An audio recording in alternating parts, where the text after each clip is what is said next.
Hey, everybody, welcome back after a little break. Back to the 14th Collective Intelligence Block Party in the early morning hours. We're on the final 2 hours of the block party, and we were talking about how it kind of messes with our perception of time, right? But not just time, reality bending, right? This is like, in some machine shop or something where they got some big steel bender, set up. We are bending reality here, right? And that's part of the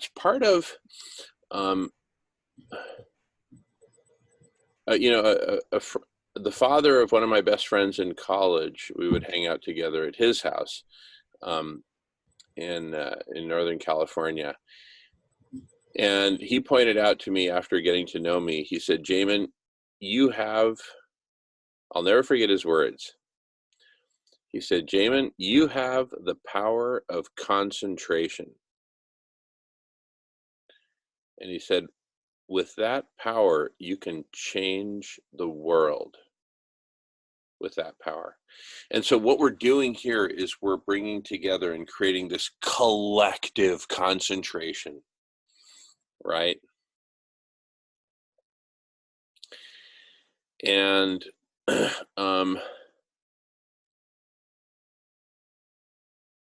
and this is just the seed crystal of it. This is just the beginning. Because see, what's going to happen is, and just to make an analogy, we've all heard the story of Apple and how it all started and everything. And I was right there in the San Francisco Bay Area, living there, growing up as a kid while all this was happening, maybe 40 miles to the south of me or something like that. But we'd go down to the Silicon Valley very often because my dad's older brother, my Uncle Dick and Aunt Maravillas, and also some other very dear friends all live down there. So we go down there very often, and so, but we've all heard the story of these two, 22-year-old, punks, Steve Wozniak and Steve Jobs, in a garage in the Silicon Valley, tinkering around, trying not to electrocute themselves. And then voila, here we are with iPhones and this and that and iLife and iCloud and iSuck and whatever. Okay, so this is that garage for collective superintelligence. We're in the garage at 4 a.m, right? And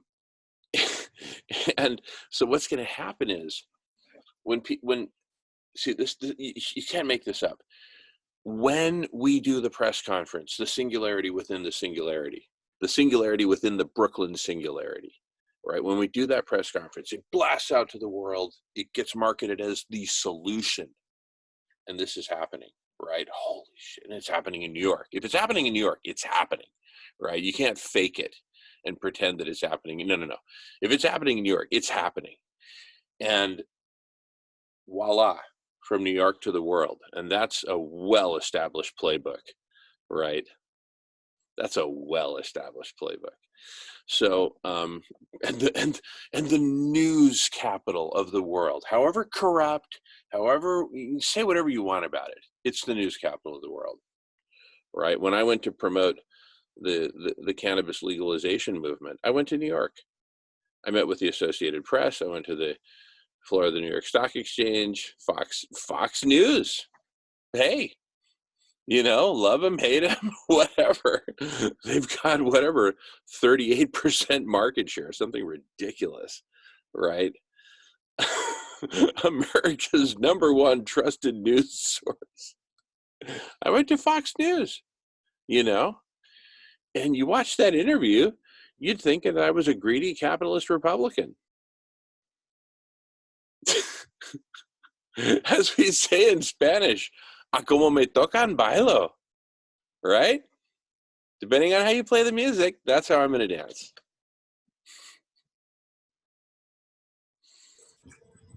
Fair and balanced. Yeah. Fair and balanced. That's it. Fox News. Fair and balanced. We report, you decide. It's like we give you the facts, you make up your own mind. Oh my goodness. They No, got it's more like me and these boobs are going to tell you what to think and feel. Right? they got Anyway, rid of a few, eh? pardon me? I said they got rid of a few. Yeah, but anyway, oh my goodness. Um, but the point is, I went to New York to blast this message to the world, right? And when we start this thing in Brooklyn, it's going to blast to the world. Everyone's going to hear about it, and they're going to say, "How did they do it?" Let me just point to the block party, right? And what's going to happen then is, millions of people, I predict, are going to be pouring through these block party archives. Listen, what we're doing is the new space program, right? And but instead of John F. Kennedy saying we're gonna put a man on the moon, by the end of the decade, we're saying we're going to be feeding everyone by the end of the year and cooling the planet, right? And frickin' just watch. And those of you who have the, jump in, join us, right? And everyone's going to join, and they're just going to be fascinated. How did this all start? Block party, right? And and then of the millions of people pouring through, tens of thousands will put together video mashups, right? And you'll see the moments like, what should we call it? Feed Brooklyn? Brooklyn Food Network? Brooklyn Eats, right? Says Emery. I think I think Sol was talking earlier, and she brought up a very good point about cooking, you know, and there should be, I guess, at some point, a block party cookbook, to go with the soup, you know. So people, involved can come up with recipes, and maybe a video on how to prepare certain things, some tips that are easy to understand, to be helpful for people who don't have experience with the new menu, and so try to make it as easy as possible for those that want to accommodate the objectives, So that could be something that so was maybe good at. I don't know. I have to find some chefs. Maybe Melissa. I don't know. She seems to put up a good dish or two, eh? Or Jackie. I don't know. Yeah, you throw this idea out to the vegan community, we'll be onslaught of recipes. We're always sharing recipes. We're always doing potlucks. It's like our total lifestyle. We have all our recipes in our laptop or on our phone because, oh, you want that recipe? Boom, we send it to one another. We're so, like you were talking about copyright. When it comes to our recipes, we just give them away. We're just like, it's not mine. Let's just take it, share, improve it. And then we're like, give me feedback. Did you change something? Did you tweak it? Tell me, man, can you improve? So it's just very loving and sharing. And I think it's a great idea. And it just makes me think of like the invitation to bring people to the collective intelligence to discuss these topics, to discuss this. You're right. Maybe we should do like a 2-3 minute video where we're talking about Operation Stone Soup. We're inviting people to come and talk. We just have this blurb where we're just each kind of just saying a little something, and that we can attach it to the emails and invite them to the collective intelligence to discuss this initiative that's happening. Not that we're planning, that it's happening, and inviting them to be a part of it that's already going on.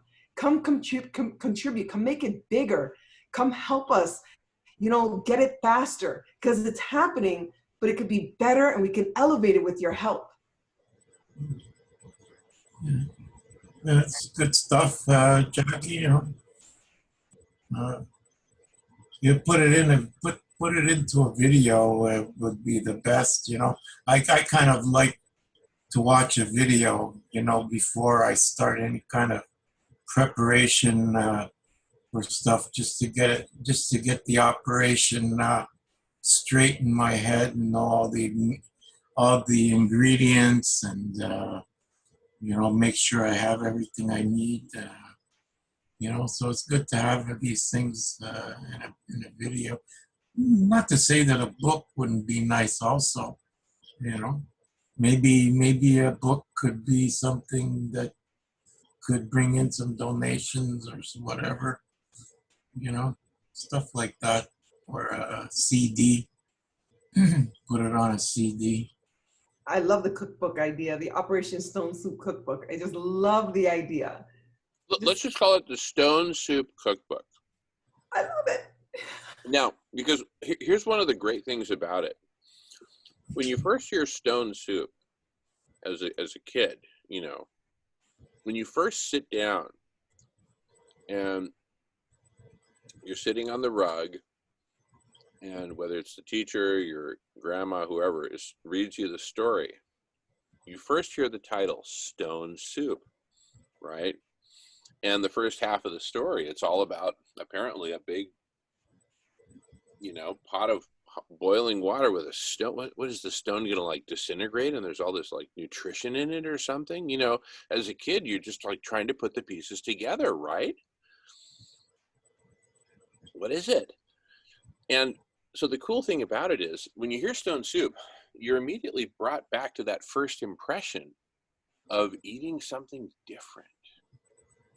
Notice that? Eating something different. And your mind opens up and it's like, huh? You're curious. It's like, I want to try it. I certainly don't want to break my tooth on the thing, but, I'd like to try it. Can I try it? Can I be a part of it? Can I participate? And so with that as the cover of the book, the Stone Soup Cookbook, another cool thing is nowhere in the title does it say vegan. It's the Stone Soup Cookbook, and then you open up the cover, copyright, whatever. Actually, no copyright. It's open source. It's free. Please copy it. Please share, right? Per Jackie. Thank you. Wasn't that interesting? So you open up the front cover, no copyright, and we would like to thank Operation Stone Soup for providing the inspiration for this cookbook.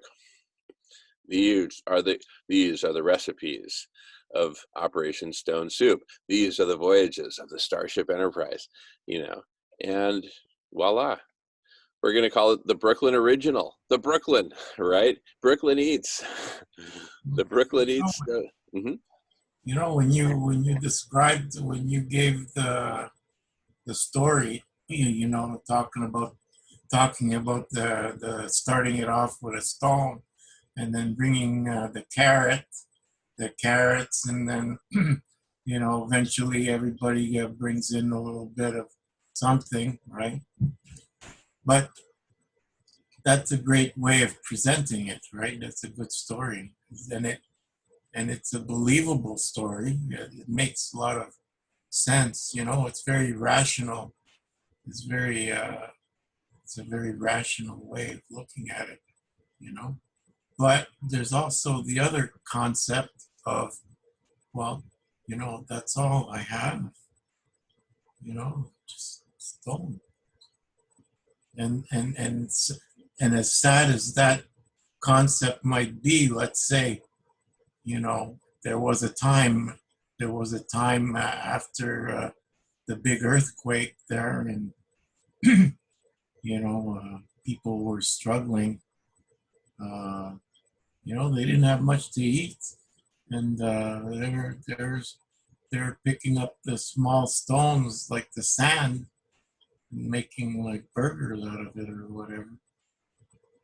You know what I mean? Like nobody had carrots or anything, and just eating eating the actual gravel, because that's just get some nutrients, something at least, right, to survive.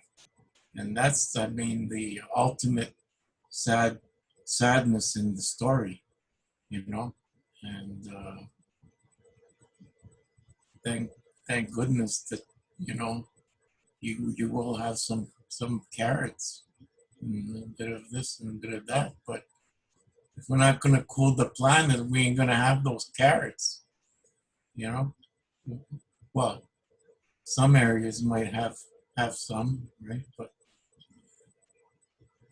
we got a big job.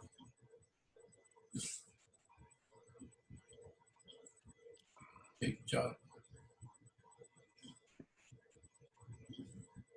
Got to make sure we can still keep growing those carrots. You know, an idea occurred to me that outside of the press conference, on the street below, we could have a cordoned off area, right? And especially if we have the borough president there, you know, that Brooklyn PD will be there, right?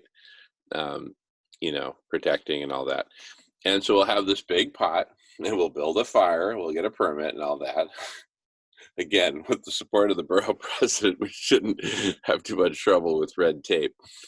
And we start boiling an actual pot with water and a stone at the bottom, right? And people will be taking pictures and all this, and we'll have a video camera capturing it and like streaming it to screens and stuff so people can see from above without having to get their boogery noses, you know, on top of it.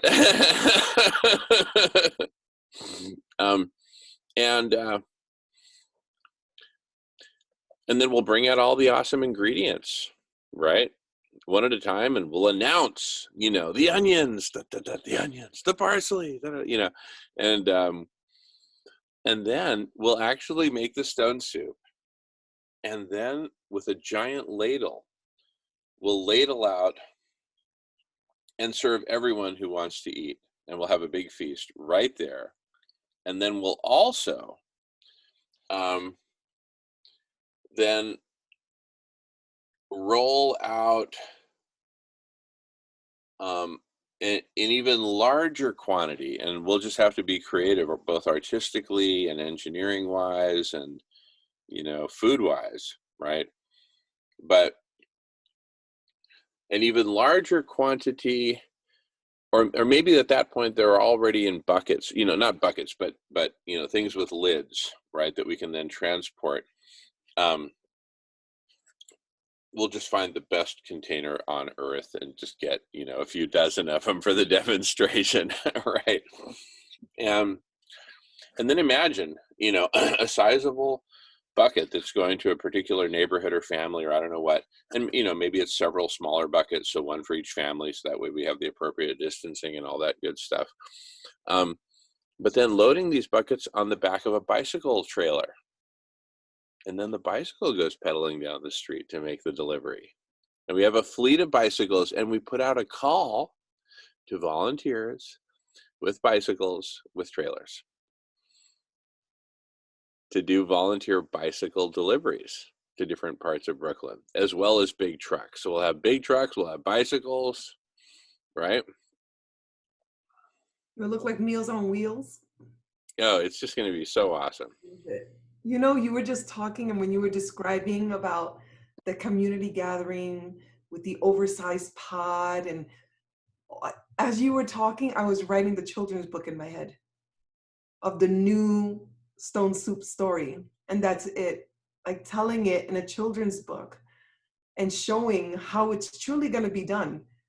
And when you show it to, like I said earlier, when you show it to children and they see it and it makes sense, then they're going to question everything, like, why isn't this happening? I don't understand. You know, you just have to bring awareness. And it's so simple that we can describe it in a children's book, then why isn't it happening? If it's this simple, like that I saw in my head, how simple, in the celebration and the party. And then when we actually actualize and go out and do that, and we're literally mirroring what we told and promised these children that we were going to do, again, how do you stop that force? You know, where awareness goes, energy flows. Like that beautiful gift that you were given, that little pearl of wisdom, of awareness that you were given as a child. Look how it's actualizing today. Look how it's still meaningful to you today. When someone told you a truth that resonated with you, we can do that for the kids. We can do that for the youth. Just drop that pearl and let them see that awareness. Because where energy goes is where that awareness and that focus and that attention goes. That's where I feel we're exponentially bringing this to fruition so powerfully, and it feels so right. It's because all of us, and you see there's some of us that have been part of the conversation have dropped off because that's not where their intention and their focus is. But those of us that really feel this pull, like this is it, that heart pull is really strong. And I think that's what's making that resonance so high. It's just, it's the right combination of souls and experiences and gifts coming together.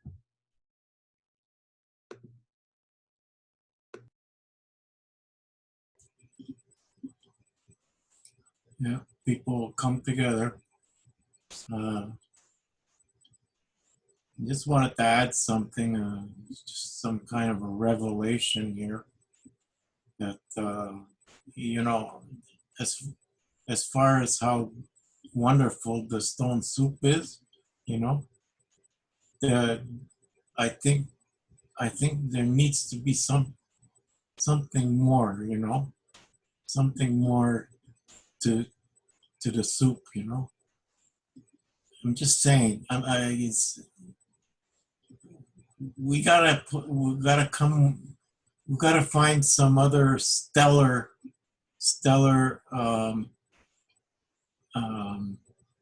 addition that can be had with the soup. You know, the soup is good. Right? Well, let's get a great Brooklyn bakery, a great local Brooklyn bakery that got shut down during Dos Equis, and now, thanks to Operation Stone Soup, it's starting up again. It's some 135-year-old Brooklyn bakery that was started by some immigrant Polish family and you know, refugees from whatever. And wow, and everyone's crying because the bakery's opening again, right? And you know, so we got stone soup and hot bread. What more do you want? You know, some kind of pita bread. Pita, I don't know. Pita, is that you guys have pita there? My name's Jamen, not Peter. I'm just kidding. Anyway. Pita bread. It's I don't know. It's an easy bread to make. No, we know pita. We know pita. Yeah. But yeah, I'm saying there could be some addition here, something substantial. Could be very nice. You know, some kind of treat, right? Yeah, well, we got to have a dessert, right? We got to have a vegan dessert, a beverage. Why not? Maybe some kind of a fruit. Well, listen, something fruity.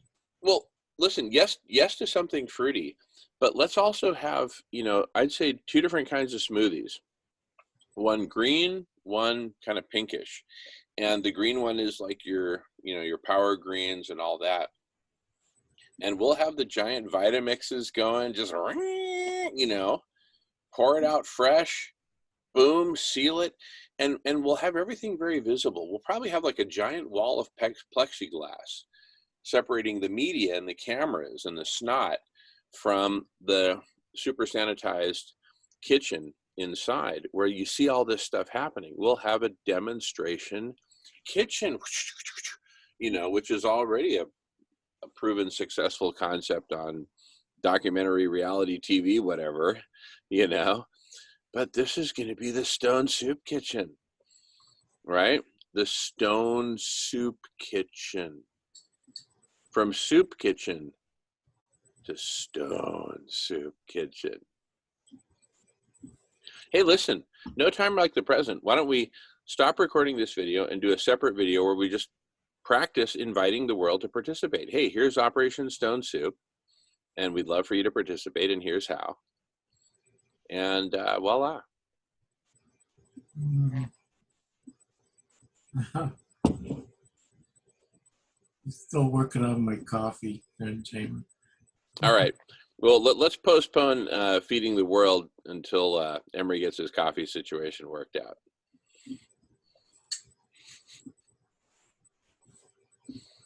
The kids can wait. Let's get back to the coffee. You know what I mean. Huh?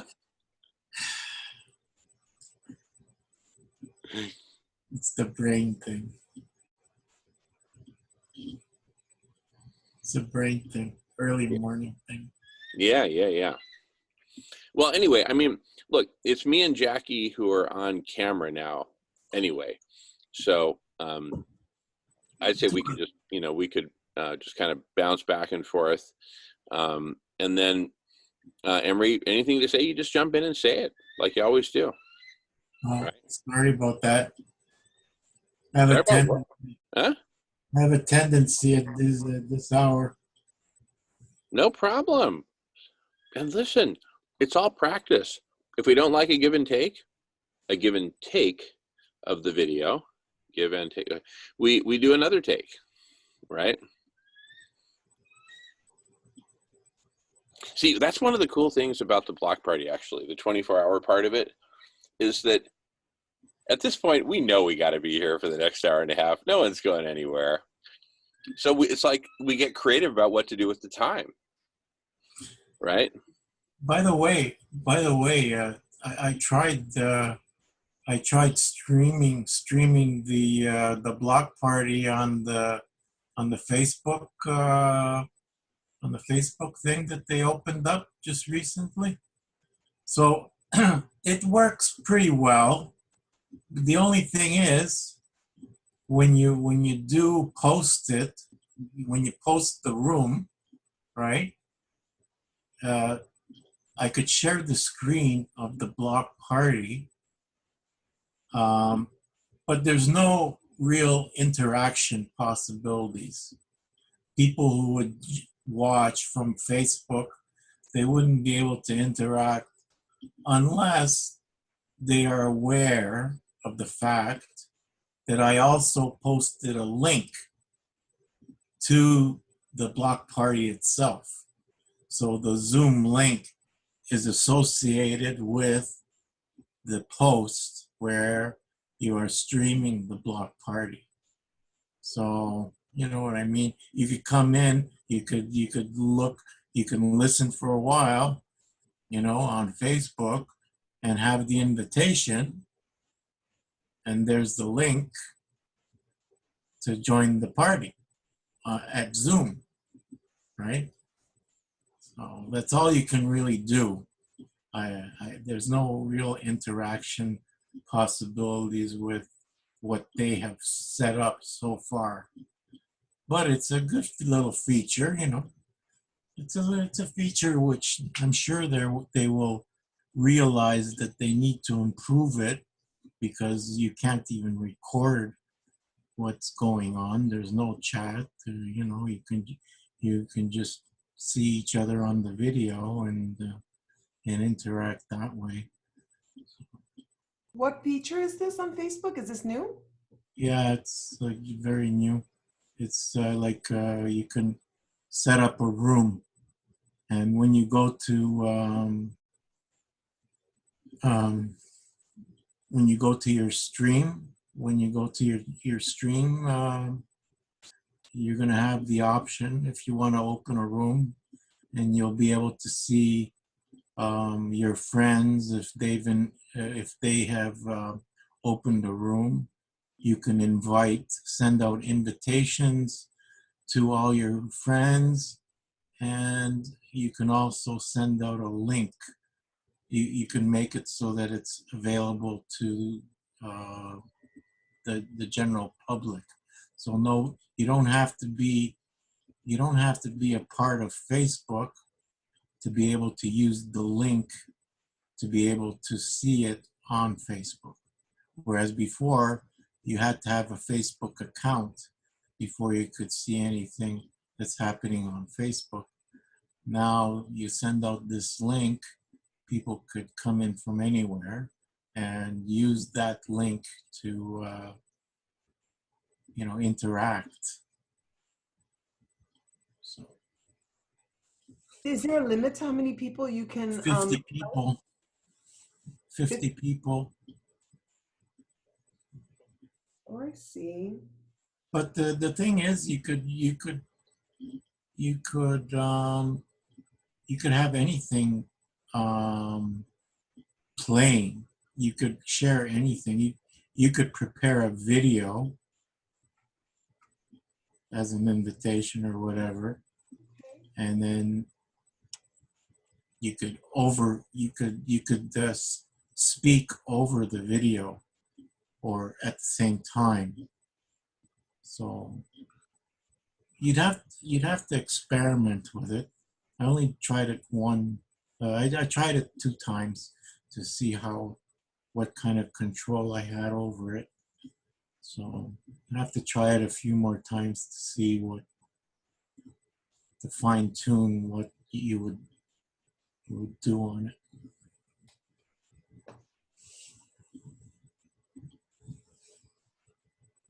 Just check it out.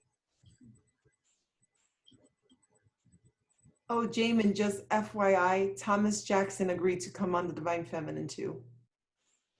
He's the writer director of A Prayer for Compassion. Oh my goodness, he's agreed to come on to the Divine Feminine? Mm-hmm. Oh my goodness. You know what? You ladies have created the keys to the city with that. Because when you reach out to anyone from the Divine Feminine and say, hey, we'd like, what are they going to say? No? Come on. It really is like, it's an unbelievable manifestation of just like dream come true, like just like step after step. Like I'm pinching myself constantly going, is this real? Is this really happening? Are we really like this really happening? Just like step after step after step, it just gets better and clearer and more in flow. And I just feel like I've decluttered.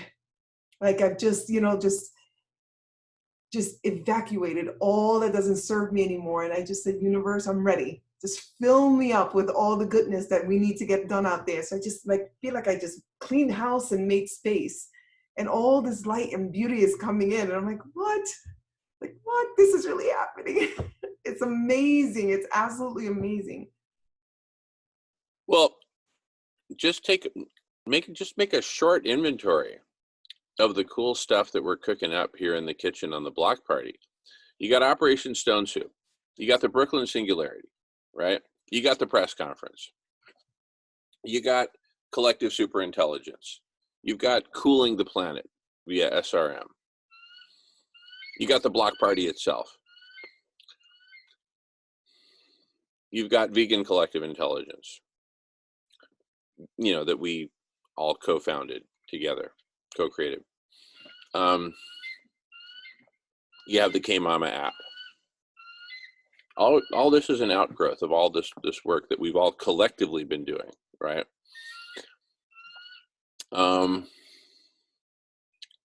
You've got home delivery of food worldwide. I mean, that's Operation Stone Soup. But, to end pandemics, end hunger and end pandemics at the same time, and build community and empower people to get on Zoom and participate in the collective superintelligence, right? And save the planet all at the same time. And liberate the animals. Yeah, and the murder and the slaughter of innocent creatures by feeding everyone vegan foods, right? I mean, whole plant-based foods. It's just so simple, right? I mean, it's just like, wait a second. You're telling me the answer was that simple and it was waiting for us the whole time, right? And that's also the story of Stone Soup. Those 3 soldiers, they did not bring in wheelbarrows of food from outside, right? This was all done from resources within the community. And the story of stone soup, that just says it all. And we're adding one word to it, and it's the word operation. And what that does is listen to this, it operationalizes stone soup. It takes it from, oh, nice bedtime story. That's nice. It's nice that exists in someone's imaginary fairyland in their mind. Night, night, Johnny. And then tomorrow we're going to get up and be sociopaths and dominate our way through life. Right? Nice. No. This operationalizes the story. It brings it to life. Operation Stone Soup operationalizes stone soup.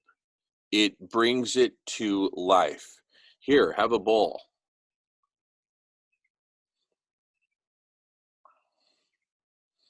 You see, what we're doing, I love the way you put it, Jackie. It's like we're decluttering. We're boiling it down to the essence. Food, love, heat, too much heat. Let's cool the planet. Good. Good. Right? Even Jamen Shively at 4:30 in the morning, short on sleep, can see that that's good. Food, good. You know, warmth, good. Too much warmth, bad. Time to cool planet. You know, we kind of stupid. Let's get smart. You know, super intelligence. Food, heat, intelligence, right? We're boiling it down to the essence. Food, love, heat, and intelligence.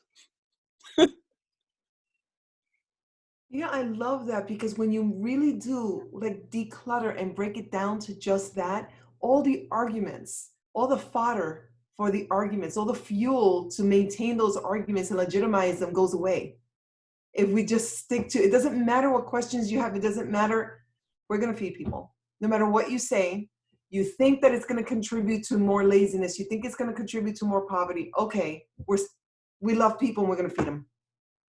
That's it. We're going to do it. It's going to happen. We're doing it. That's it. Listen, you can, if you want to argue, go to some cafe and argue till the ends of the earth if you want, right? We're feeding people. And what that really puts, it's a throwdown that basically says, is anyone going to stop us? Who the hell would stop people from feeding hungry children? You tell me, because I want to kick some butt, right? And I need a target. I want to see the people. Right? And I'll say it on camera as a New Yorker to New Yorkers everywhere. Okay? I want to see the guy who's going to stand in front of me and say, you can't feed those hungry kids. Okay?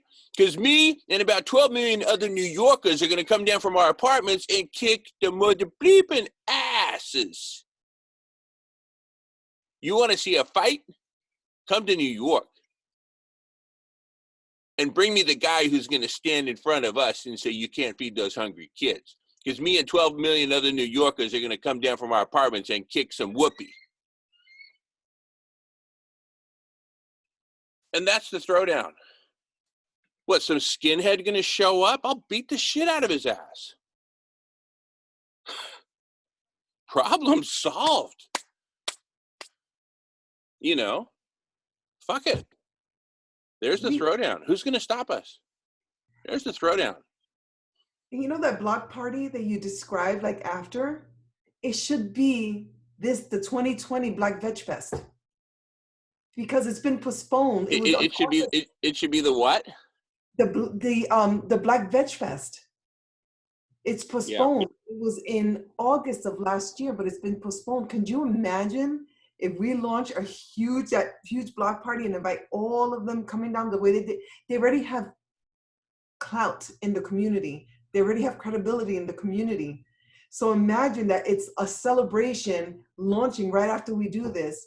And the thing is, it's open to everyone. Everyone, different races come to the Black Veg Fest in Brooklyn. So can you imagine just launching that and having that celebration and the music and the artists all coming down to celebrate this? Just beautiful, beautiful, beautiful everywhere. Oh my goodness. And what's the date of the Black Veg Fest? Last year they did it in August, I believe. And they haven't scheduled it this year because of what's going on. Yeah. Well, So, they're going to schedule it the day of the press conference. Because we're going to do the press conference and we're going to say, how about the Veg Fest? Right? And then, I mean, we'll work this, we'll talk this all out with, local government, but New York is going to explode. This is New York coming into its own, right? This is what New York was born and built to become, right? Miles, welcome. Speaking of New York. Good morning, New York. Hey, Jackie. Hey, Emery. Good Lord, everybody's still up here on the block party. I'm just waking up. I need a coffee. Talking about Jackie, exploding. you're still up. I am. Oh my gosh. I'm so energized, Miles. We've had an amazing week. You did the all-nighter. Oh my gosh. Yeah, amazing week for sure. Yeah. It was a great block party again. Wow, you guys. Terrific show again. Amazing. It's just been absolutely the conversations, the laughter, the sharing, the music, the art. It's just been amazing. This is ongoing. Yeah, I even caught some when I was just listening in on Twitch. You guys were on a roll just before I fell asleep. What were you talking about? Well, I guess you're talking, there's a gentleman from Brooklyn. Yes, Fallon. The poet. Jack, is that his name? Fallon. I'm sorry, what was that? Fallon. Fallon. Cool. So, yeah, Fallon, I was maybe on for half an hour, and wow, what an interesting person. He's great. And Lauren, what was she doing? She's using some sort of mapping program, or what's this, mirror? She's following the conversation and she's trying to organize the conversation in a way that she creates like memes, and she puts quotes with graphics and creates almost like a storyboard that captures the conversation so that people can look at that and get snapshots of what the conversation was and what we covered in this segment of the 24-hour block party. And so she annotates as we're talking. When she hears something inspirational, she writes it down and she creates a meme. And then right before she left, she showed us what she created for that segment, and it was beautiful. It was. I bet. Wow. I'm just organizing this.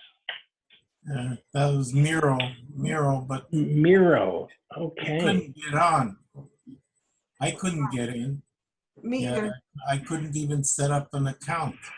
So I don't know what's up with that. Okay, well, we'll get the bugs worked out on that. Sounds interesting. And I applied twice. I didn't get no email. So I don't know what's going on with that. Okay. But still no email. And then you had an interesting conversation with Mark, and then Myra's Ryan was on. Yeah, Mark Tognati. He's the one that you kind of bring people to the table, right? He was suggesting that we bring the farmers, we bring the delivery, we bring the people who have invested interests who have interests in it. And, Yes. we're going to be part of it, main players. Bring them to the conversation. So he's the one that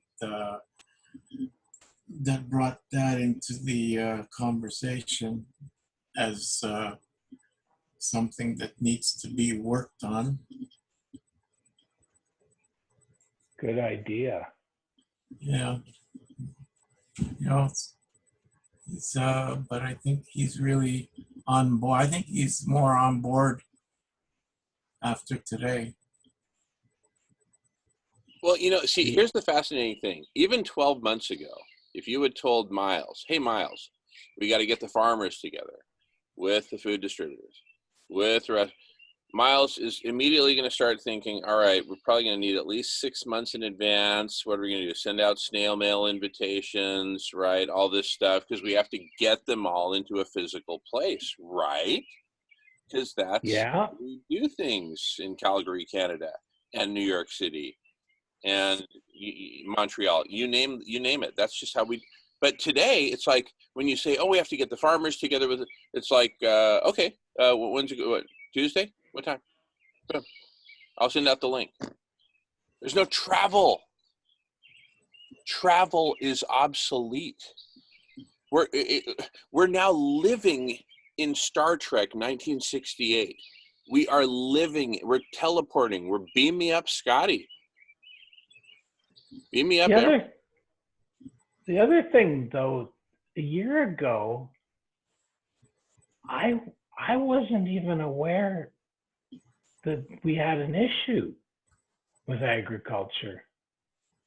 Until Dr. Rao, honestly, this whole vegan thing was like, oh, yeah, there's people who don't want to have steak and bacon. And it would be like, wow, okay, everybody, everyone to their own, because it wasn't even on my radar, because like I had no idea that dairy is done the way it's done. I just thought, all those cows, they just, go out in the field and eat their grass, and then they come in the barn and they're all happy to get milked, and they go out in the field, they go again. And so, that's really staggering. And so in short order, just from then to now, as I said, I'm saying I'm vegan friendly because, although it's pretty much just some baking now and again where it's not vegan baking. That's the only time. But, and then also still, I don't buy anything leather anymore, but I'm still using it, right? So I don't really feel I can consistently say I'm vegan, and well, my family won't let me. So anyway, but anyhow, it's just bizarre to me that I was just so out of touch with the whole issue, and then to learn that it's the number one climate ecological pandemic culprit, and we weren't even talking about it. Honestly, I think if you go into the Radish archives and listen to our conversations, I don't think it was rarely mentioned, or I don't know if it was ever mentioned before. I guess Jamen had an idea because he had met Alan Savory, I don't know, a couple of years ago or whatever. So, but anyway, it certainly wasn't on my radar, I'll tell you that. So staggering that we are, where we are in such, or I am personally in such short order. And I'm not making anything up. It is so much better eating. The food is tastier, better. I can't even understand, like I look at any meat and it's like why would I eat that? It's completely lost its appeal. Anyway, I'm on a bit of a rant, so I let somebody else talk. Mind you, you guys have all been up for 24 hours talking, so it's not as though you guys are feeling deprived of opportunity to talk. So anyway. It was Myra who brought up the fact about cooking. You know, the knowledge for cooking is not there, and then I brought that up again. That I have a block party cookbook, a stone soup cookbook.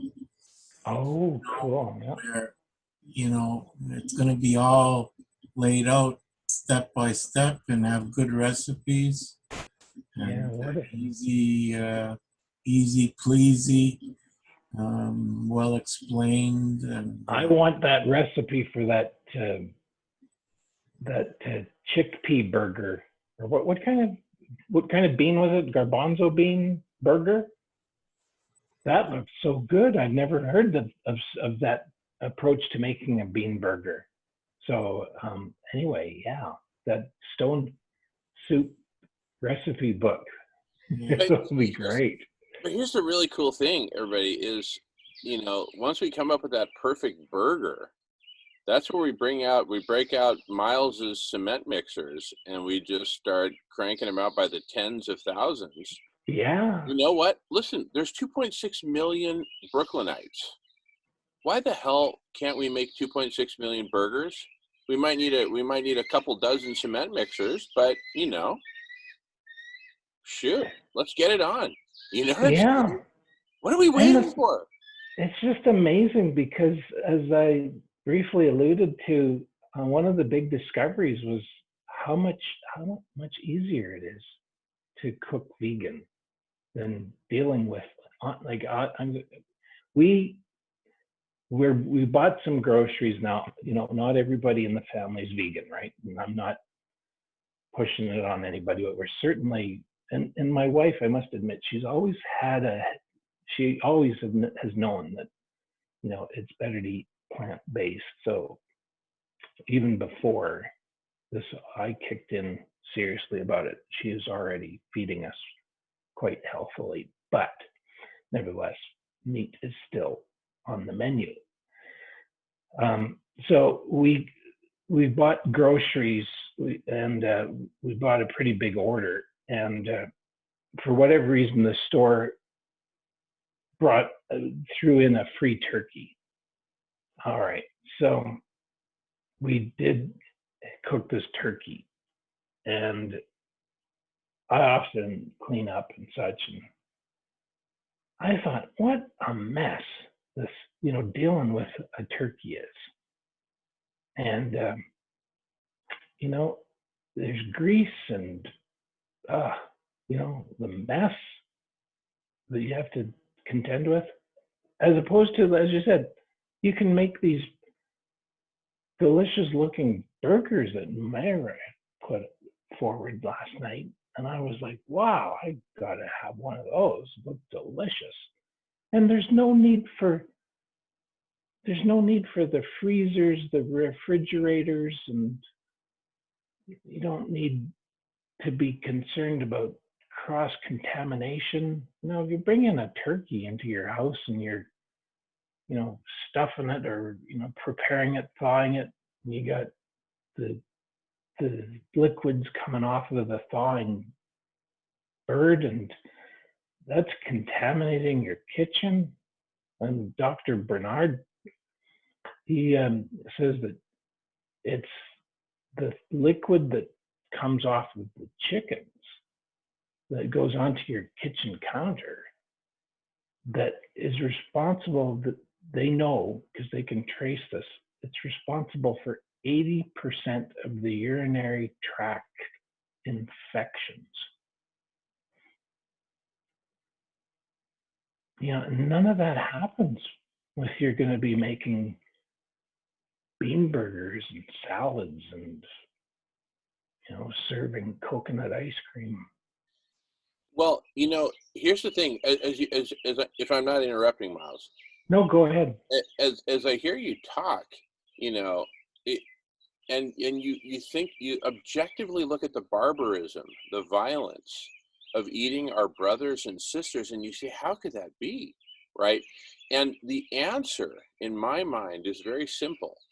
We're such a social species. You've heard me say that dozens of times. We're such a social species. And what I'm really saying is, we're so monkey see, monkey do. If the rest of the monkeys are doing it, I don't care Yeah. how crazy it is, I'm going to do it too, right? And that goes for every single thing that we've been doing that's omnicidal in the last 100 years. We've known it's omnicidal, we know its effects, and we just keep doing it and doing it and doing it because we're such a social species. We're trapped in our own sociology. We are trapped. And so it's like, here we are trapped in this sci-fi matrix, and we're looking for the wormhole out. And guess what? Operation Stone Soup is the wormhole out, because that leads to collective superintelligence, which leads to SRM. And Operation Stone Soup takes out hunger and malnutrition, and it takes out pandemics. And then we go from there to take out overheating. And those are the big three. Once everyone's cool and fed, right? And there's no pandemics that are just leveling and just totally stopping us from doing anything, right? Once we've gotten those big three done, I'm not saying all of our problems are solved, far from it. But especially considering plant-based, immune boosting, it's more like the big four. But anyway, whether 3, 4, you count it on one hand, and it creates a foundation for us to go and then rehabilitate the forests and clean up the oceans and transform every aspect of life on Earth that we can benevolently and intelligently and holistically transform, starting with ourselves. Yeah. What we eat and who we kill and who we don't kill. Emphasis on don't kill. Just don't kill, right? Something else, I just going with the thread about, when we feed people healthy vegan meals, you don't have nearly the need for refrigeration and freezers. Think of how many freezers and refrigerators could be unplugged around the world. Like right now, how much electricity are these refrigerators and freezers that are needed really just for meat? Like, okay, you do have to have some cool rooms for vegetables, but those can actually just even be naturally cooled, storage lockers but anyway, just imagine, like, those things are all around the globe right now, sucking in so much electricity, running those freezers and refrigerators. It's just huge. Like, wow, how much energy would we save? Yeah, but you need those freezers for the Dos Equis, for those beers. but listen, Miles, you're a logistics guy, and I had the privilege of working in logistics. I was actually manager of logistics development for Cemex, the big Mexican cement conglomerate that's international, and I actually architected and led the development of the system that optimized all their operations in terms of production and logistics, including railways, right?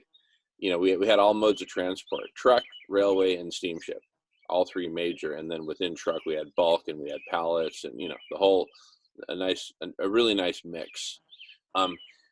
So listen to this. From an optimization standpoint, listen to this.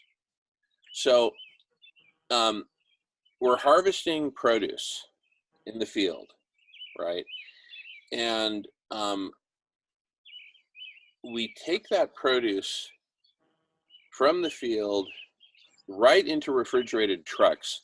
I'm actually friends with the largest grower of eggplants in the world, who's in Western Mexico.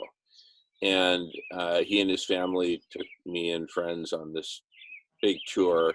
We were actually most interested in their facilities for their workers, and because they've got schools for the schools and daycare for the children of the workers, which is amazing and was revolutionary there at that time in Western Mexico in the late 90s. But anyway, and here's how it worked. You have people in the field, chopping the eggplant. They immediately get carried onto this refrigerated, basically a giant, not giant, but a mobile refrigerated little warehouse on wheels that would be pulled by a tractor. And so there's air conditioning. So you go inside there from the hot Sinaloa sun, you go inside and you're cold, right? And so these eggplants are immediately whisked into a cold environment, so they don't spend any time in the heat, or they spend seconds in the heat, and then they're in a cold environment. And from that moment on, they only know refrigeration. We then take those refrigerated trucks right into to Brooklyn and to the restaurants that are preparing the food. And just imagine now that the logistics is so tight and so synchronized that the truck rolls up, the truck's refrigerated, it rolls off a pallet into one restaurant, and they start chopping and cooking right then and there, because they know they're able to track it GPS wise, essentially to the half minute or so. You know, there's traffic and whatnot. Okay, fine. But basically they can do just in time, right? Yeah. And if what you're pointing, yeah, I'll just say something quick. What you're pointing out is that because we've been so consumed by dealing with meat and dairy, the logistics of dealing with meat and dairy and getting it from field to plate, everything you've been talking about has been totally unexplored for all these years, I would suggest. And the potential for food creation and vegan food creation and logistics from field to plate has never been evaluated. And there's so much potential, because it just occurred to me as you were mentioning railways, like every railroad in North America is a right of way of about 100 feet across minimum. The railways typically have 100 feet from fence to fence across the nation, you know, all over the place. It's a spider web. That land just lies fallow. If you just planted the railway right of way, and you know, from right of way onto this refrigerated train that you're talking about, you know, you're talking about trucks, but you know, it's just there would be no shortage of food. Like food would be like it's be like manna from heaven, you know. In the Bible, apparently, there's a story of just food falling from. Miles, that is so brilliant. Can I tell you why that's so brilliant? Sure. All right. Here's why that's so brilliant. Imagine a greenhouse, right? Where you have the most efficient, mostly automated, but not entirely, but mostly automated system. It could even be fully automated, where imagine there's a robot that goes on rails by, you know, rows and rows of plants, and then they've got like a robotic arm that, whether it's picking tomatoes or whether it's fertilizing or weeding or whatever the heck it's doing, but it advances on its rails, right? And does its thing, and it keeps advancing and all that. Aside from the robots themselves, which don't necessarily have to be that expensive, robotics technology is just crazy. The most expensive part of that whole system would be the rails. and the locomotion and all that. With the railways, that investment is already done. It's a sunk cost. It's done. It's not only done, but it's ongoingly maintained by somebody else, always and forever. So listen, Miles, what you've come up with is so brilliant, because listen to this. Take that 100 feet. Okay, fine. What's the width of a car, a rail car, a box? Well, they're I know it varies. about 20 feet. 20 feet. Okay, all right. So theoretically, we've got up to 80 feet to play with. Obviously, for safety, you need to throw in a minimum another 20 feet or something like that. So let's be generous. Let's just say 40 feet is no touch. Yeah, there's an envelope Yeah, that exactly. you have to respect around a train. So it's about 20.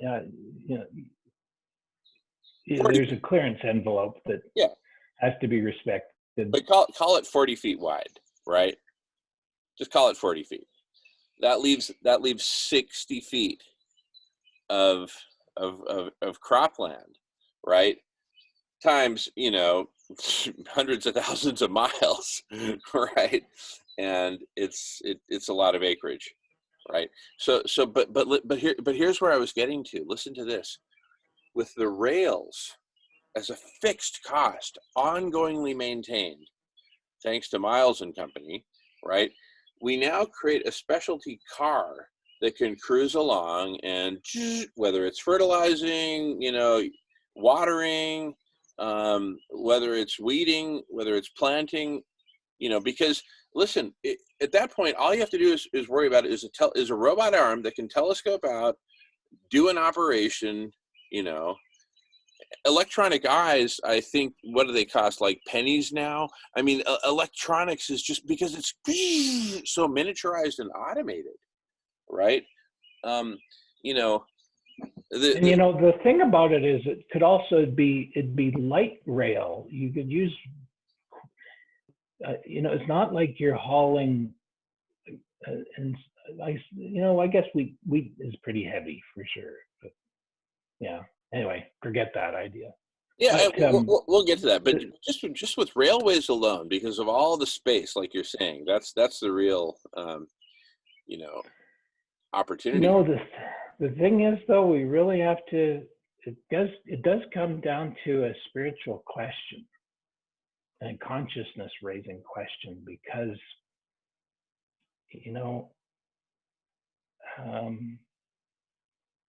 there's a lot of people who won't want to recognize what we're talking about. As Dr. Rao has pointed out, it's a world economy of artificial scarcity. So there will be people saying, well, we get to sell all this corn and grain because so much of it is going to feeding these animals. This is what we've pulled back the curtain, and we're now recognizing what Dr. Rao has said. And that's the most disturbing thing, right? That all this time, we've been unnecessarily being inefficient. So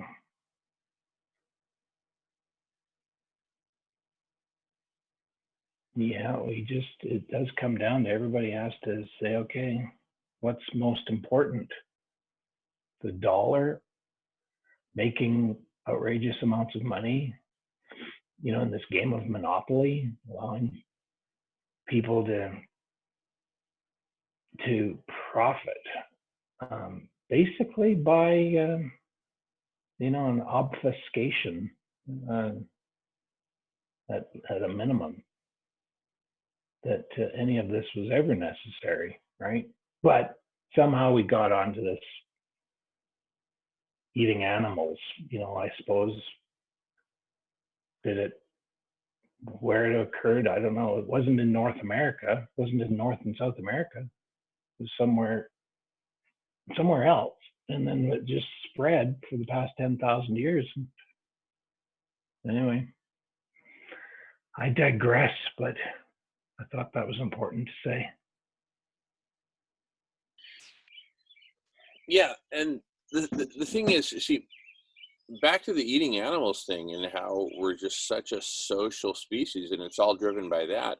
There was a time when, you know, uh, it was like you'd go out for a hunt, and if you were successful, you brought back meat.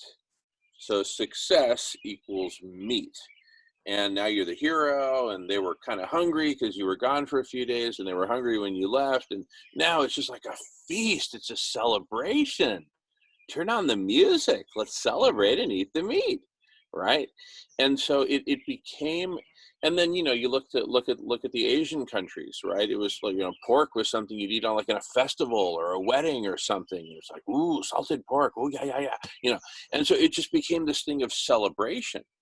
And so then when capitalism really took off, and here's where it gets really insidious. When capitalism took off, and your ability to, and the name of the game was hoarding, right? The name of the game became hoarding. It wasn't always hoarding, but it became hoarding. When the name of the game became hoarding, right? And your ability to attract and retain a sexual partner, which is your lifeline to the future for your DNA and your family name and everything else, your lineage, right? Your lifeline to the future, your lifeline to life itself, right? Versus the extinction of your little lineage, right? Is your ability to hoard, right? And what good is hoarding if you can't make that known? So you got to make it known. Hence, conspicuous consumption, conspicuous hoarding, conspicuous everything. And part of the being conspicuous is, hey, come over to my house. We got a barbecue going on, right? Yeah. You know, subtext: I'm successful and generous. And then, you know, not too long ago, somebody clued into this, to psychology, and realized, oh, if we can get people addicted, if we can actually work with the flavors and the sugar and the fat levels, we can actually, and the salt, you know, play around with those. We can actually basically create people who are addicted to our food. And look at the garbage food that was produced, you know, like, I'm not going to say any particular brand names, but some of these concocted cheeses, you know, Jackie mentioned this, and it was like these processed cheeses that they would come and hand out. Like, that is the most unhealthy substance you could offer a person to eat. It's terrible.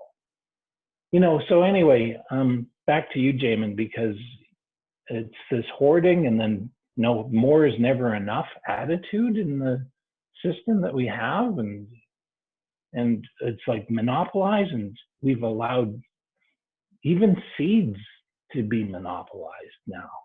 Like, we're monopolizing life itself. The genetic code is being patented. Like, this is really out of hand. No. Listen, the reality is, I've likened money, the hoarding of money, to heroin addiction.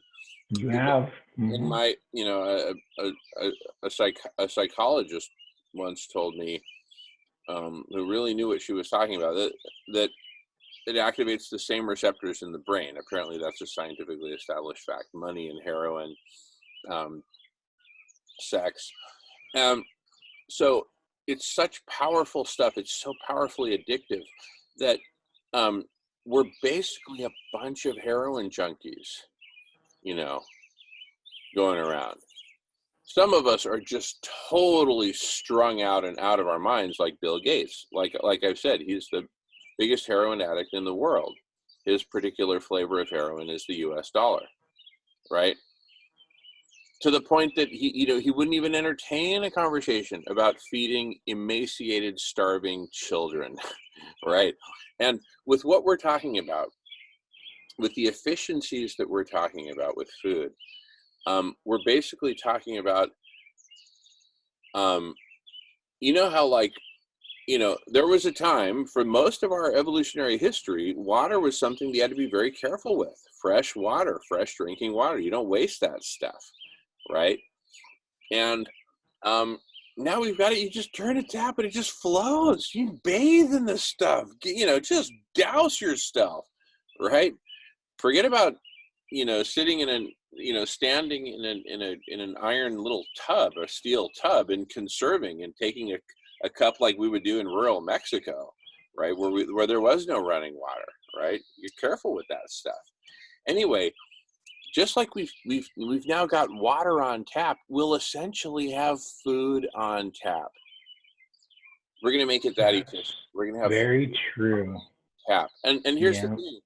Part of the food on tap is produced right in your own apartment, right, with indoor hydroponics, like we were talking about earlier. This vertical stuff, minimal footprint, in terms of horizontal. Indoor and outdoor. Imagine just hanging, rope down this outside of a building with lightweight pots on it and allowing some vegetation to grow on the ropes hanging off the sides of buildings. How much food? And tomatoes, and indoors as well throughout the year. And mash that up with collective superintelligence, and what you'll have is, solutions that basically say, listen, here's your window to plant, and here's your window to harvest. And oh, by the way, if the temperature drops below this amount, make sure you subscribe to whatever hashtag so we can tell you what to do. And actually, you can even distribute the reusable bags to keep the stuff from freezing or whatever, right? We provide the know-how and the tools, because it's Brooklyn. Everything is just a bicycle ride away, right? Zip, zip, zip, and we can deliver whatever you need for harvesting, for protection, for pest control, for whatever.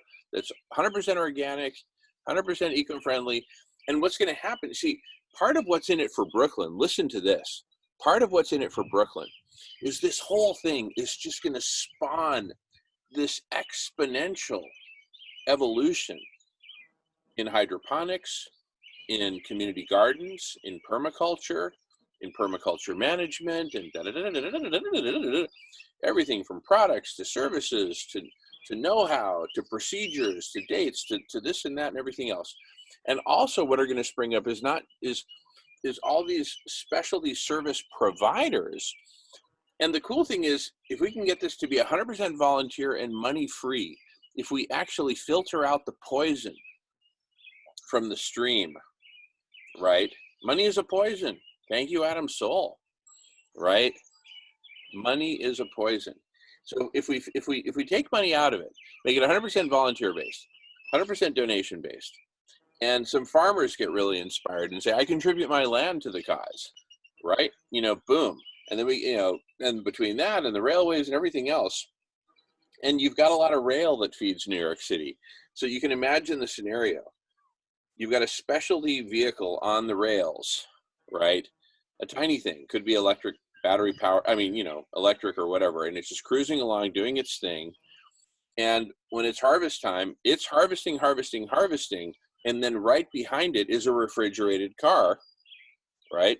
Getting pulled or pushed along or whatever, right? The produce goes right into the refrigerated car, and then, 5 miles down the road, it hooks up with another, spur, whatever, poof, and an hour later, it's on its way to New York City, refrigerated the whole way, gets there fresh.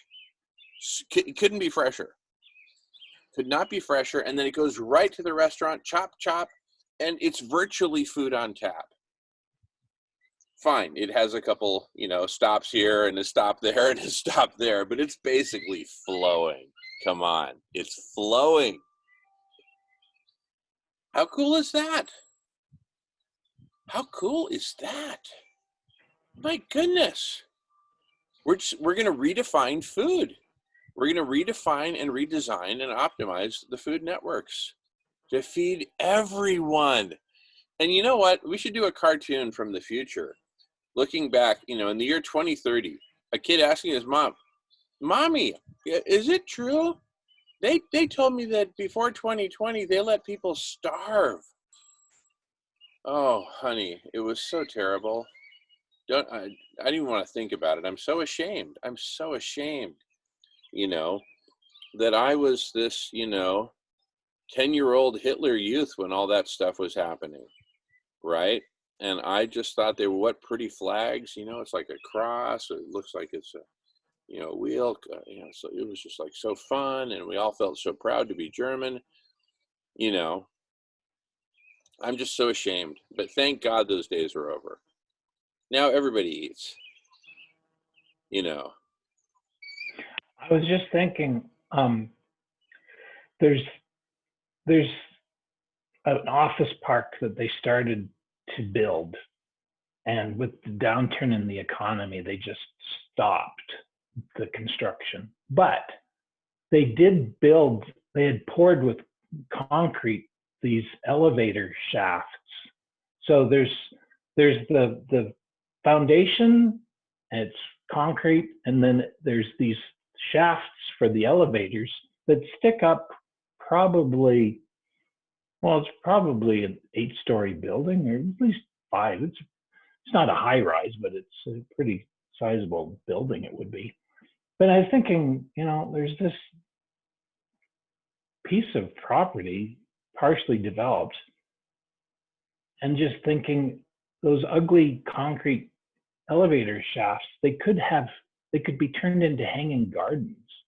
You just pipe up water and let it trickle down, and you could have baskets that you could raise and lower and just hang them off the building, and just, on pulleys, rotate the whatever, spinach or lettuce or tomatoes or whatever you want to grow.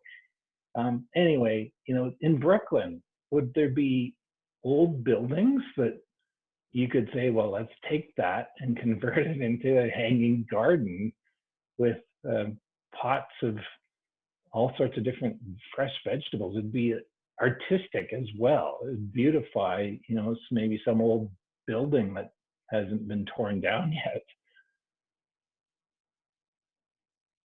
So yeah, it's just, oh man, there's just so much that could be done, and it needs to take a shift in attitude. People do have to get the message very quickly, but it's not, it's there's so many different levels to why this has to be done. But primarily, we do have to, without delay, stop the deforestation, stop the burning, unnecessary wiping out of forests to create more pasture land for meat and more feeds, livestock feed, totally unnecessary. Like, it is insanity. You talk about people shooting themselves in the foot. We're literally shooting ourselves in the face with this. It's just sheer insanity. And you know what? We get to say all this at the press conference. That's when the world gets the message. It's that simple, right? It's going to blow up in New York, inevitably. And the very fact that it blows up in New York will make it blow up in the United States. And the very fact that it's blowing up in the United States, it'll blow up worldwide. And that's it. I mean, the world is only so big, right? So it's just going to do it. It's just going to permeate the entire world. And I've done something similar to this before, not of this magnitude, but, an order of magnitude smaller, or even a little bit smaller than that. But it was still worldwide. It was still world news, right? That's how Takuya Sato, the emperor of Japan, found out about me. It was world news. And he reached out and said, hey, we got to talk, right? This is going to go so much faster and more viral. This affects everyone and everything. This is the solution. Operation Stone Soup, full blown, spanning SRM, collective superintelligence, ending pandemics, feeding and nourishing everyone, immune boosting, and ending the violence. Take that all together, wrap it up, put it in a box, put it on the back of a bicycle with a trailer, and that's the solution. The other thing too is, like, go ahead, Jackie, were you going to say something? What I was just gonna say was, first of all, I'm just loving. I love the new life that Miles brought into the conversation. Um, but I like this is literally the delivery of the message. Like just this conversation, like it's so absurd that we're even needing to have this conversation. Like that's my attitude at this point. It's just I feel like, okay, let's spoon feed this message and let's not complicate it. Let's not give any fodder to all the naysayers. It's so simple, it's ridiculous. I feel like your question is insulting because it is so, like you're making yourself look foolish by asking this question because it's so simple. Like really it's just that attitude, like, because we want to feed people. Like that, we just have to keep going back to that core. It's just so simple because we don't want to go extinct. This is why. Go ask Al Gore, he's vegan. Go ask him why he's vegan. You know, let's go talk to the ones that are living the life, but are not out there actively bringing forth this message. Let's call him out lovingly. You know, Al Gore is all about the environment. You know he's vegan? Why don't we get him on here and ask him? But here's the beautiful thing, Jackie. If I'm not interrupting. No. I'm just trying to. Listen. We don't even have to have that conversation. All we do is the solution, and then it's taken lock, stock, and barrel, right? Here's the metaphor. The metaphor is we're going to pack the wooden Trojan horse with so many super cool solutions, all just loaded together into one, right? The gates roll open because look at this beautiful gift horse, this beautiful wooden horse on wheels. It's not like they get half the horse in, saw it in half, put the first half in, close the gates, and evaluate whether they want the second half in. It's the horse is either in or out.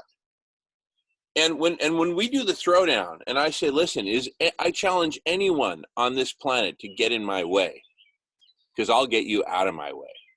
That's the challenge. When you do that kind of throwdown in Brooklyn, whoa. Okay, whoa.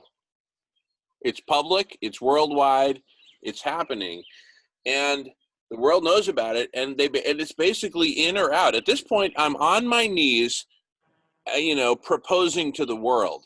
Shall we feed everyone? You know what the answer is going to be? Tears streaming down cheeks. And finally, a yes quivers out. Yes. And here's something else. Brooklyn the Brooklyn Bridge is worldwide iconic, right? Everybody in the world knows the image of the Brooklyn Bridge. And I don't know if you guys watched it. I posted it and then I left, but I put that Kiss video up. And then I thought, after I watched it, I thought, oh God, Gene Simmons is not exactly, wouldn't be the front man for the vegan movement. But that video shows the bridge. It shows fireworks going off. We want to rock and roll all night, and there's a supercharged energy, no matter what someone might have with respect to the rock band Kiss, the people will have strong opinions on either side. I kind of like them, because it's my shadow, I guess, because I was a kid in junior high in 1975, and Kiss was just coming out, right? And Beth was a huge hit, and a friend of mine, he had a girlfriend who happened to be named Beth, and so, that song was like written for you, kind of thing. But anyway, it's not so crazy, but it'd be kind of cool to reach out to Kiss and say, we know you guys have done concerts at that location. Can you, we're thinking, because Paul Stanley, like if you have an opportunity to listen to Paul Stanley's story on YouTube, it's about 10 parts. That man has a big heart, I tell you. He has a huge heart. And he might say, yeah, he's doing like public service announcements right now, where he's encouraging people to stay home, and he plays some songs and such. Anyway, and then go to Brooklyn and say, even if you're not vegan, we want to put Brooklyn on the map again. Want your bridge out there worldwide once again being promoted for your Chamber of Commerce. This would be and listen, great promotion. The Brooklyn Bridge becomes the symbol, not of the bridge of the past, but a bridge to the future. Ah, yeah. Brooklyn, bridge to the future. Brooklyn, bridge to the future. Brooklyn, bridge to the future. Brooklyn, bridge to the future. Brooklyn, bridge to the future. Brooklyn, bridge to the future. Yeah, no, it's a great location to do this, for sure. And then, like you said, so much starts in New York, over in history. If you look at North America, the very first settlers, some of them came, it was 1600s. They, landed in New York, and, so once again, history can be made in New York 500 years later.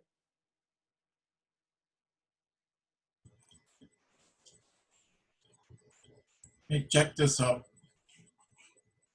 I'm going to just turn my camera off. I'm going to still be listening. I'm going to make myself a cup of coffee.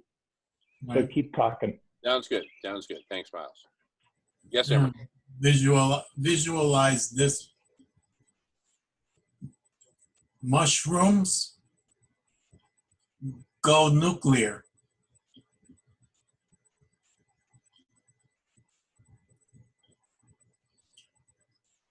Yeah, because mushrooms can detoxify even nuclear waste. Mushrooms, fungi, right? Talking about fungi, right? Yeah. Fungi. So mushrooms as nuclear energy, right? I mean, we're talking about real energy. So mushrooms go nuclear.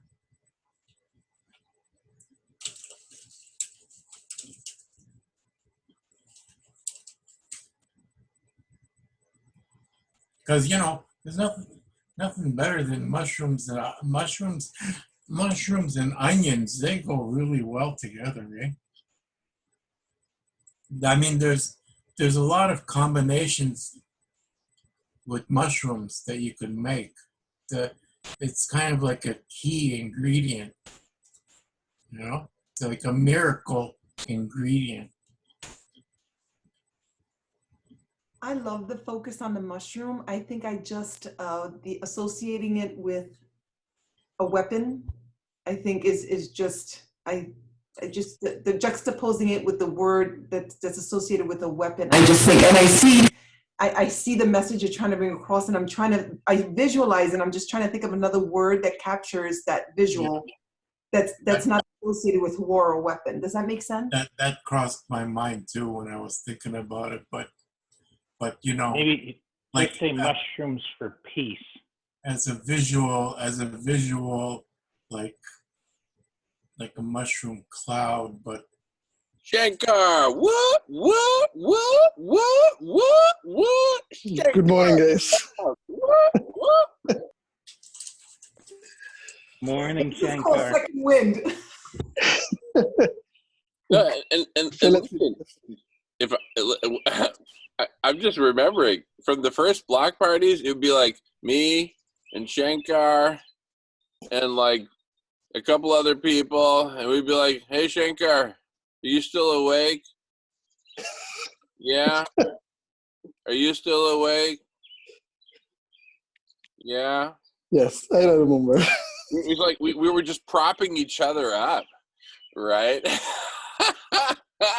Staying awake for 24 hours straight, broadcasting live, recording, cooling the planet, saving the world. I mean, there was some intense stuff.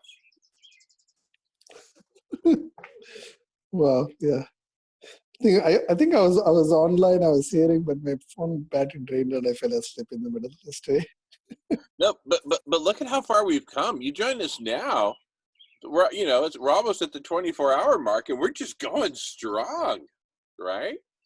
We're just popping. Hey, No, now Shankar, amazing. what state are you in? I'm actually in Maryland, close to DC. Gotcha.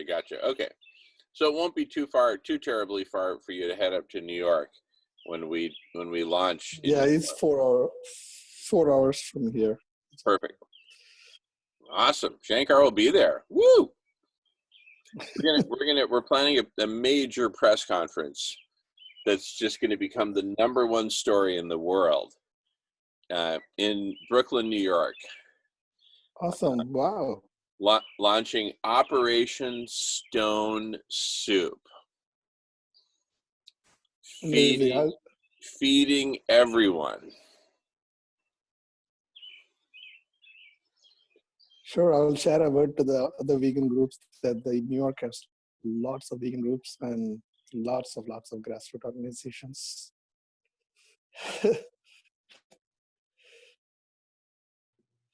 Shankar, we need to I'll get do that. together because I'm starting to reach out. I'm starting to collect contact information for all the community gardens, the CSAs, and leaders in the community that are working on this initiative, because we want to come in and support them. We don't want to come in and say, oh, listen, we got the answers. You want to help us? No, it's, well, we see what you're doing. We want to support you. We want to bring more resources. So we want to reach out to them and let them know that we bring in the brigade. You know? And Exactly. And we want to take their message to the world, what they're doing, and showcase it to the world, right? And we want to give the world an opportunity to contribute to what y'all are doing here in Brooklyn. Because y'all are feeding everybody, and that's a good thing. We want to help. We're here to help. We're here to put the message out. Brooklyn eats. Brooklyn eats. Brooklyn eats. And we just put it out there. And there's, a whole group in Ireland now forming called Ireland Loves Brooklyn Eats. Mm-hmm. Ireland Loves Brooklyn Eats. How cool is that? It's amazing. I like the name. Yeah. I like the name, I mean, how it resonates or rhymes. Yeah, last weekend we were through my office and also through the local community organizations. We kind of fed 600. We gave like a bags because that was an easy way to keep it non-contact. So we had like a bags. That bag would last for at least a weekend or something. The amount of food you have, like a pasta, rice, potatoes, soups, everything like. So they have it can definitely be fine for a family for a weekend. So we made, and because we here local groups assist the kids who are going to schools, because during the week they get some kind of food to the midday, the meals and everything, all the program, but weekends they literally starve. So we found, and they organized, and I was so happy. We all have wear masks and everything. We were keeping ourselves in a social distance style, everything. Still, we gave like over 600 bags to the kids' families, part of the county school program missions. So it's so happy to see the people like, The thing that Jackie mentioned about how the framing is on the initiative, Brooklyn Eats, that it's not that people are coming there to just like, oh, we're here to help you. It's Brooklyn's been chosen because it's a great city with an iconic bridge, and we want the first World Vegan Exposition to be in Brooklyn. So in other words, yeah, we're not you're not going there to as though they're needy people. You're going there because of who they are, right? And it's the perfect venue for this worldwide event. You know, just we're gonna rock and roll all night. The first vegan world exposition. Yeah, just want to add, there is one vegan organization who does that. We have done through the DC kitchen. There's a DC kitchen where you can volunteer and they distribute it to the shelters. So, and they allow any organization to come, but they give you the nutrition requirement. If you're a vegetarian, you got to cook this. If you're a vegan, you got to cook this. Make sure you have to keep all this nutrition is covered. So there is one organization called FNB, Food Not Bombs. So you probably would have heard of them. Like they kind of distribute food. Anything you tell about food, maybe they might be interested to partner. Food Not Bombs, yeah. Yeah, I'm familiar with them here in Arizona, but I didn't realize that they had them and they were up and doing the same work over there, like in New York. That's perfect. Shankar, I'm so glad you came. I'm like, I'm gonna reach out to you this afternoon after I get some sleep. Sure, always, yeah.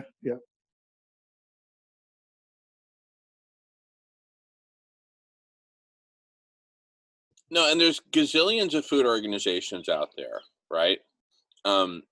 And we'll invite them all. And this is just going to blow up. I mean, my goodness. Listen, if 2 weeks from now we don't have the block party chock full of people from different food organizations saying, hallelujah, this is so darn cool what y'all have cooked up, it's because we're not doing our jobs, right? If ever there was a time to do a job, it's now. And our job is our mission, should we choose to accept it. Should we choose to accept it, is to produce a series of short videos, which we can just crank out literally on the fly. We've got the material from earlier today, right? That video we recorded, like for Michael Gaio when he came. Anyway, you'll see it, Shankar. It'll be up on the archives. I mean, we'll get it uploaded, in the next few days. And just go to the block party page for the archives. But what I'll probably do is take that video, publish it under its own title, and just say, look, here it is. This is it. This is Operation Stone Soup. We're starting in Brooklyn. It just lays it on the table. So we've already got the video. Let's start with that. Let's write up the text that says this is what it is, right? Let's get it up on its own website. Let's cross-link it up the kazoo with Radish. And what I'm mainly concerned about is getting the message right on a single web page. Here it is. You go to that URL, you look at it, you see the video, you read about it, you look at some pictures, you see the photographs like what I'll put on my image right now, community cafe, we talk about our own work. Shankar, you talk about what you're already involved in, feeding people, right? We all talk about what we're doing, right? Jackie talks about Seeds to Inspire, et cetera, et cetera. This is where we're coming from, right? This is who we are. This is where we're coming from. And we're all coming to Brooklyn. There's a story for you. Shankar is coming from, DC area, Jackie from Arizona, Jamen from Whidbey Island, Washington, Emery from Montreal, Canada. We're all coming together from so many different places. And we're all converging on Brooklyn, but we're doing it virtually. We're virtually converging on Brooklyn in preparation for a physical convergence, which is the press conference and the launch of Operation Stone Soup, which is Brooklyn Eats. And here's the big mission, vision, dream. Here it is. And this is why it has to happen in Brooklyn, right? Eventually it'll, very soon thereafter, it'll happen all over New York. and the eastern seaboard, and then it'll just go from there. It'll just whoosh. It'll just go all around the world, right? So, and because the story will go all the way around the world when we do the press conference, it'll be the feel-good story of the millennium, the saving of life on Earth. I mean, what better story than saving life on Earth and setting us on a trajectory to get to all the amazing places we'll go from here as a species, as a planet, as complex life itself, right? What could be more exciting? And whatever we accomplish, whether it's 1,000 years or 5,000 years from now, we will forever look back at this moment and say, that's where we got our heads screwed on straight, our hearts screwed on straight, right? Our collective intelligence screwed on straight. And we stopped screwing up and started, you know, getting it right,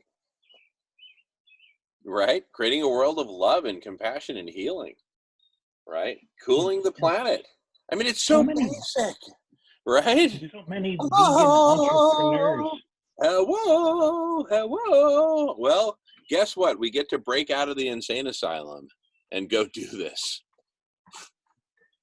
And all the vegan entrepreneurs can come and showcase their products and then give them away. Oh my goodness, that's it. That's it. Feed everybody. And they, oh my goodness, showcase their unique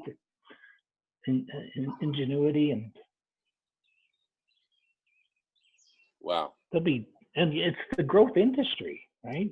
You get the even from the small guy that's just a potato farmer or somebody harvesting beans or whatever, they can come. Beyond Meat can come. Everybody's welcome.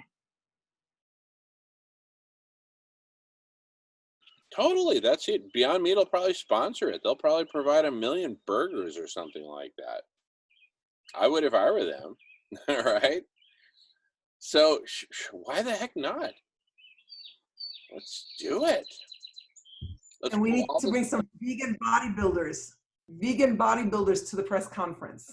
Let's have a few of our bodybuilders come to the press conference. I'll volunteer.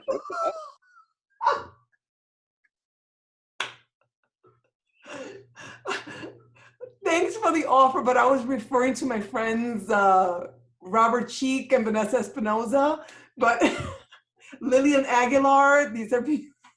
Yeah, but Jackie, we've got him. You're discriminating against vegan bodybuilders with pot bellies, and I take exception to that.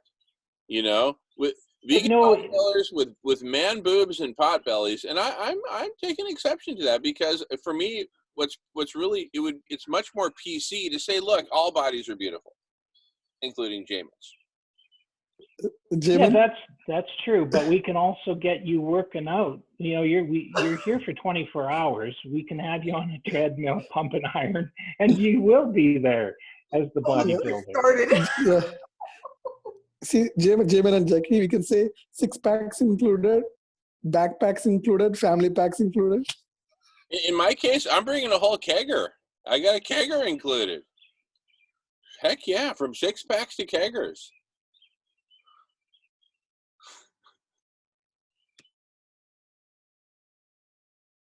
With Jamin there, it's a kegger, right?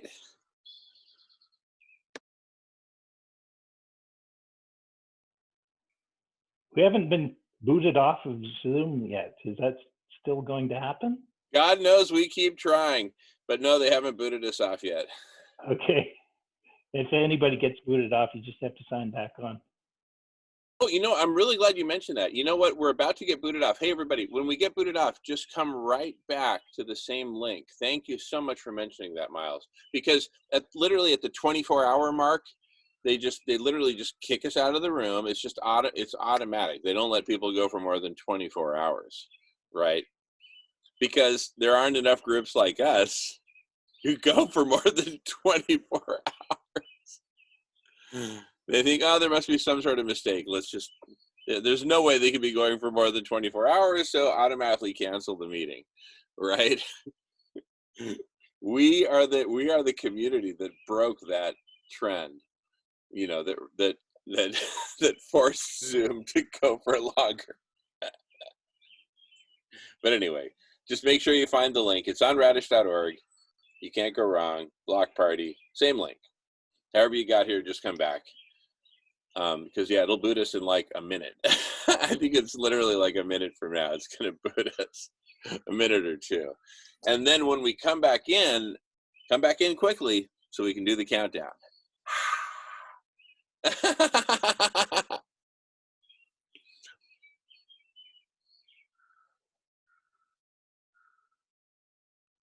Yeah. Now the virtual idea, because who knows when this will pass. But yeah, doing a virtual Brooklyn Eats vegan exposition somehow, you know, where social distancing is respected, but we have the exposition anyway, it still goes forward. Why not? And also the cost savings, you know, to think about, yeah, have the world come together for Brooklyn Eats virtually, but at the same time, the trucks do roll, the same time, the music still plays, at the same time, the people still dance. Yeah, it'll be a hybrid between in person in Brooklyn